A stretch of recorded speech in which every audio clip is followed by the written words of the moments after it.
Alors maintenant, bon, les fondamentaux qu'il faut quand même bien connaître quand on rentre dans cette leçon, bien sûr la division euclidienne qui est à la base de tout, l'arithmétique des polynômes, etc. Et le nombre de racines, mais on n'a pas besoin d'être forcément sur un anneau euclidien, hein, a de x avec a intègre suffit pour le nombre de racines. Après, il ne suffit pas pour d'autres choses, mais pour le nombre de racines, oui. Le morphisme de K algèbre entre k de x et les fonctions polynômes sur K, d'accord, et le morphisme d'évaluation en petit a, où K de x va vers f(a) de K, ou si A appartient à K, d'accord, alors le polynôme minimal, c'est-à-dire le polynôme minimal qui annule donc, le générateur du noyau ici, c'est x moins a. Par contre, si A appartient à L, alors si A appartient à L, on ne va plus évidemment dans K, on va forcément dans L. L, c'est une extension de K, j'ai oublié de préciser. Alors, on aura le polynôme minimal de A sur K, hein, toujours, n'oubliez pas, sur K, qui va être irréductible sur K. Pourquoi? Parce que quand on va regarder le noyau, ici, le noyau se sera engendré par lui, et quand on va quotienter, on va donc quotienter par le noyau, donc s'injecter dans L, donc dans quelque chose d'intègre, ce qui va faire que ici, c'est irréductible. Donc ça, c'est important. Il faut aussi bien voir que on travaille sur des anneaux à une indéterminée, mais un anneau à n indéterminé est un anneau à une indéterminée qui s'ignore. Hein, vous regardez, attention, là vous avez k de x1, xn, et ben, vous voyez que si vous appelez a ici k de x1 jusqu'à xn-1, ben ça c'est a de xn. Donc on est à une seule indéterminée, et on est sur un anneau qui est intègre. Donc on peut dire des choses. Ici, en plus, si on a besoin d'un corps, alors on peut plonger A dans L ici, et donc A de xn dans L de xn, où L, c'est le corps des fractions rationnelles dans les xi de 1 à n-1. Alors par exemple, hein, d'accord, parce que je sais que ça, ce genre de choses, ça fait l'objet de petites parties à l'écrit et tout. Donc si P, par exemple, appartient à K de x, s'annule sur un ensemble infini, vous savez démontrer que P est égal à 0. Hein, c'est parce qu'il y a un nombre fini de racines si P est non nul. Mais vous devez savoir aussi, par récurrence sur F, démontrer que P dans K de x1 jusqu'à xn, si s'annule sur I1 croix, I2 croix jusqu'à IN, d'accord, en tant que fonction polynomiale là-dessus, avec les IK infinis, alors P est nul. Alors ça va être important parce que ça veut dire que si P est un polynôme non nul, par exemple si on est sur R ou C, l'ensemble des zéros de P, ça va être un ensemble maigre, quoi, hein, d'accord. Donc il contient aucun ouvert, d'accord. Il peut, parce que s'il contenait un ouvert, alors il contiendrait des parties comme ça infinies, hein, des produits d'infini. Donc ça c'est important. On voulait montrer que l'ensemble des matrices diagonalisables à valeur propre simple et dense est un ouvert dense avec le discriminant. Et ben là ça sert. Voilà. Maintenant, bien savoir la multiplicité, ça se fait très bien avec Taylor, mais avec un Taylor particulier, Taylor polynomial, et qu'il est en caractéristique 0. Il faut se méfier de la caractéristique P. On peut faire un Taylor jusqu'à un certain point, mais sinon, on ne peut pas dépasser P en caractéristique P. Le symbole de Legendre, bon bah oui, c'est lié aux racines, puisqu'on veut savoir si x2 moins a égale 0 a une racine dans z sur pz, a priori z sur pz étoile, hein, et ça se fait avec le symbole de Legendre, qui est a puissance p moins 1 sur 2, 1 si c'est un carré, moins 1 si c'est un non carré. C'est vraiment très lié au fait que z sur pz étoile est cyclique, hein, un groupe cyclique pour la multiplication. Savoir construire des extensions. Les extensions, c'est là où on va chercher les racines, d'accord, hein, quand elles ne sont pas à notre disposition dans le corps duquel on est parti, il faut aller les chercher dans des extensions. D'accord, donc savoir construire des extensions. Si alpha est dans K bar, voilà, On est allé chercher une racine de P qui était dans K de X, on est allé chercher une racine dans K bar, et on veut savoir si alpha est dans K. Alors là, c'est des choses un peu classiques, mais après, qui demandent la théorie de Galois pour se généraliser. Hein. Par exemple, si on est dans R, si K c'est le corps des réels, eh ben, on va chercher la racine dans C, on veut savoir si cette racine était dans R, eh ben, on regarde si c'est bar invariant. Après, si on est sur FP, ben, on va chercher une racine dans une extension, donc FP puissance n, et après on veut savoir si cette racine est, qu'on ne connaît pas a priori, est sur FP, eh ben, on va regarder si alpha P est égal à P avec le Frobenius. Donc à chaque fois on se sert en gros d'un automorphisme de corps pour voir si les choses sont invariantes. Voilà. Enfin, bon, bah, il faut bien savoir que tout polynôme symétrique à plusieurs indéterminés, des indéterminés, attention, hein, symétrique et sur Z, peut s'écrire de façon unique comme un polynôme en les polynômes symétriques élémentaires des indéterminés. Et ça s'utilise quand on veut avoir des polynômes en des racines en fonction des coefficients du polynôme dont ces racines sont issues. Voilà les fondamentaux à connaître dans cette leçon. Voilà des petites questions classiques qu'on peut poser comme ça à brûle pour point. Quel polynôme unitaire de degré 3 a pour racine A2, B2, C2 avec ABC racine de x3 plus x plus 1? Donc comme c'est un polynôme unitaire, ben, bon, on a x3, ensuite on va avoir par exemple EX2 plus EX2, mais qu'est-ce que c'est que E? Ben, E, forcément, c'est moins E, c'est A2 plus B2 plus C2. Mais A2 plus B2 plus C2, ben, s'écrit A plus B plus C au carré, donc c'est-à-dire ce qu'on appelle E1 au carré, moins 2E2. D'accord? Voilà. Et E1, ben, par rapport aux racines ABC, hein, et E1, c'est 0. Voilà. Et E2, ben, c'est 1. Ici, on le voit là-dedans. Donc c'est facile à calculer. Après, plus fx, en fait, on utilise les polynômes symétriques des racines. Hein. On va toujours avoir E, F, et puis ce que je vais appeler G, comme polynôme symétrique des racines en A, B, C, puisqu'ils sont symétriques en A2, B2, C2. Donc ils sont symétriques en A, B, C, et on va pouvoir les calculer à partir des coefficients ici de ce polynôme. Bon, je vous laisse le faire. Résoudre le système ici, bon, ben, c'est encore des polynômes symétriques en x, y et z. Donc on a E1, d'accord, le polynôme E1. Bah, grâce à ça, on va pouvoir tirer E2. Et grâce à ça, on va pouvoir tirer E3. Et une fois qu'on a E1, E2, E3, on a un polynôme de degré 3 que vérifie x, y et z et qu'on résout en espérant qu'il y ait une racine évidente. Voilà.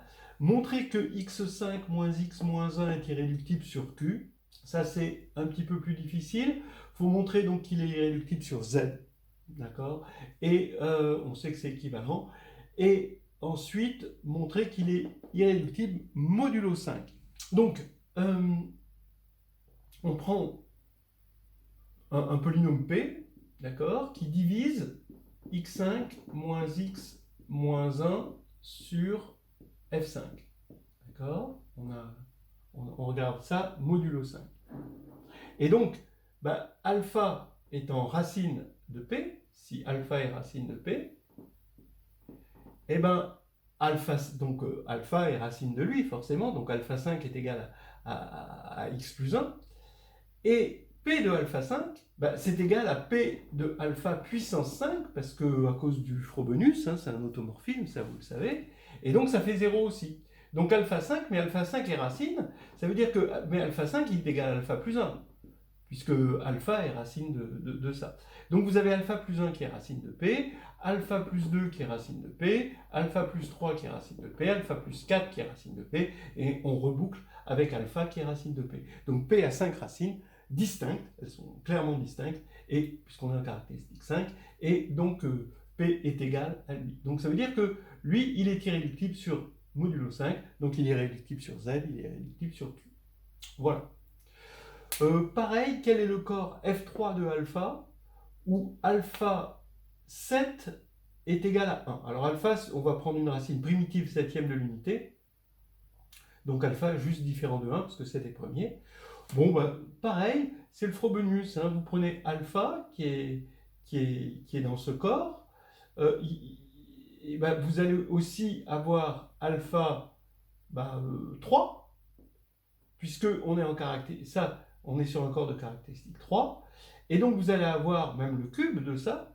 Le cube de ça, c'est 9, alpha 9. Mais 9, c'est alpha 2, puisque alpha 7 est égal à 1. Donc vous allez avoir alpha 2, puis alpha 6, puis alpha 18, donc ça fait alpha 4, puis alpha 12, donc alpha 5, puis, bon là ça va s'arrêter là, alpha 15, donc en fait alpha 1, d'accord? Donc, ça veut dire que, pareil ici, si un polynôme sur F3 annule alpha, alors il va annuler tout ça, et donc il va être de degré 6. S'il est de degré 6, c'est donc forcément phi6, hein, si vous voulez, x6 plus x5 jusqu'à 1. D'accord? Donc, alpha, son polynôme minimal sur F3, c'est phi6, qui est irréductible. Hein. Et donc, le corps, ça va être un corps de degré 6. Donc la réponse, c'est F 3 puissance 6. D'accord? Voilà. Ensuite, question classique, hein, très très classique, ça P de alpha égale 0. Avec P, on est allé chercher une racine. P dans K de X. Et on suppose que pour tout alpha, attention, hein, pour tout alpha racine, K de alpha K, le degré de cette extension, est strictement plus grande que le degré de P sur 2. Alors, P est irréductible. D'accord? C'est toujours pareil. Tout ça, c'est basé sur le fait que si alpha est une racine d'un polynôme Q, avec Q dans K de X, alors le degré de l'extension K de alpha est forcément plus petit que le degré de Q. Avec l'égalité, évidemment, si Q est irréductible sur K. Donc en vous servant de ça. D'accord? On voit que P ne peut pas se décomposer à partir du moment où on a dépassé cette borne. Alors, aussi le lien avec l'arithmétique, ça c'est intéressant. L, K, on suppose qu'on a une extension de degré M sur K, que le degré du polynôme minimal de alpha sur K, c'est petit n, et que n et m sont premiers entre eux. D'accord? Donc, montrer que le polynôme minimal de alpha sur K reste irréductible sur L. Donc c'est un espèce de lemme de Gauss, d'accord? On a une irréductibilité, a priori, lui, il est irréductible sur K. Hein. On a vu que tous les polynômes minimaux, ils étaient sur K, ils étaient irréductibles sur K. Mais sur une extension, normalement, il n'a aucune chance d'être irréductible. Ben si, là oui, s'ils sont premiers entre eux. C'est un espèce de lemme de Gauss. Et ça se fait encore en utilisant des choses comme ceci, plus le lemme de Gauss, plus le théorème de la base télescopique. Hein. Vous avez K, il faut regarder K de alpha, ensuite il faut regarder L, et il faut regarder L de alpha. Voilà les extensions qu'il faut regarder. Et il faut dire que le degré de lui, sur lui, c'est égal au produit du degré de lui sur lui fois le degré de lui sur lui. Et pareil de ce côté-là, et utiliser le fait que n et m sont premiers entre eux. Voilà des petits exercices comme ça qui, qui peuvent servir de prétexte à discuter entre le jury et le candidat. Bon, puis pour finir, on parle de quelques développements. Le théorème de Kronecker, c'est un joli développement dans cette leçon. P dans z de x unitaire, on suppose que toutes ces racines sont de module inférieur ou égal à 1, alors en fait ces racines sont des racines de l'unité ou 0. Voilà. C'est sympathique. Les formes de Henkel, comment à partir d'un polynôme réel, une forme quadratique sur R peut, à partir de sa signature, de son rang, etc., voir le nombre de racines distinctes, le nombre de racines réelles ou pas de ce polynôme. Voilà, donc ça c'est bien aussi. C'est fait dans Carnet de voyage en algébrie, Carnet de voyage en algébrie, aussi dans Histoire et de Nice, c'est fait aussi dedans. Là aussi, ça c'est dans Carnet de voyage en algébrie, le fait que sur R, les matrices diagonalisables, l'adhérence sur R, ça donne les matrices trigonalisables. Le petit théorème de Harish-Chandra, c'est-à-dire que les fonctions polynomiales qui sont invariantes par similitude, donc c'est des fonctions qui sont des polynômes à n2 variables sur mn2c, qui sont invariantes par similitude, comme le déterminant, qui est invariant par similitude, la trace, d'accord? Et bien, déterminer ces fonctions, toutes ces fonctions, alors ça, c'est plutôt du côté des polynômes symétriques, on va se ramener à des polynômes symétriques dans les valeurs propres. Donc ça, c'est pas mal. L'irréductibilité ou pas des polynômes, un polynôme cyclotomique, on sait qu'il est irréductible sur Z, sur Q, mais quand on va le réduire modulo P, est-ce que ça va rester irréductible? Donc est-ce qu'on a un critère? Donc ça c'est bien aussi, on le trouve dans Carnet de voyage en algébrie. Et puis, bon, si on veut, j'en avais pas parlé jusqu'à présent, mais c'est vrai que ce serait dommage de ne pas parler d'algorithme pour calculer des approximations de racines de polynômes. Alors dans le livre de Denisser sur les matrices, il y a l'algorithme QR qui est fait. Bon, c'est quelque chose de puissant, c'est-à-dire qu'on prend la matrice compagnon du polynôme, dont on veut connaître les approximations de racines, on regarde sa décomposition QR, puis on calcule RQ. Et RQ, on calcule sa décomposition QR. Puis on refait RQ, etc., etc. Et il se trouve qu'il va y avoir un phénomène qui va faire qu'on va voir apparaître sur la diagonale, petit à petit, des approximations des racines de P. C'est joli. Puis la méthode des puissances, on part pareil, d'une matrice. Et là, on applique cette matrice à un vecteur qui est au hasard. Mais il faut que le hasard fasse bien les choses. Mais bon, généralement, c'est sur un ouvert que ça se passe bien, sur un ouvert dense. Et donc, à chaque fois, on itère, si ce vecteur, je l'appelle oméga, je regarde A oméga, ou A la matrice, et maintenant, je normalise ce vecteur. Donc, je l'appelle oméga 1, je normalise, je le rends de norme 1, et là, je calcule A de oméga 1, que je normalise, etc., etc. Et ça va tendre vers un vecteur propre pour la plus grande valeur propre, à condition qu'il y ait une valeur propre de norme maximale et qu'elle soit unique, cette valeur propre de norme maximale. Donc la méthode des puissances. Je l'ai fait dans Carnet de voyage en analysant, mais on peut le voir très bien fait dans le livre de Schatzmann. Voilà.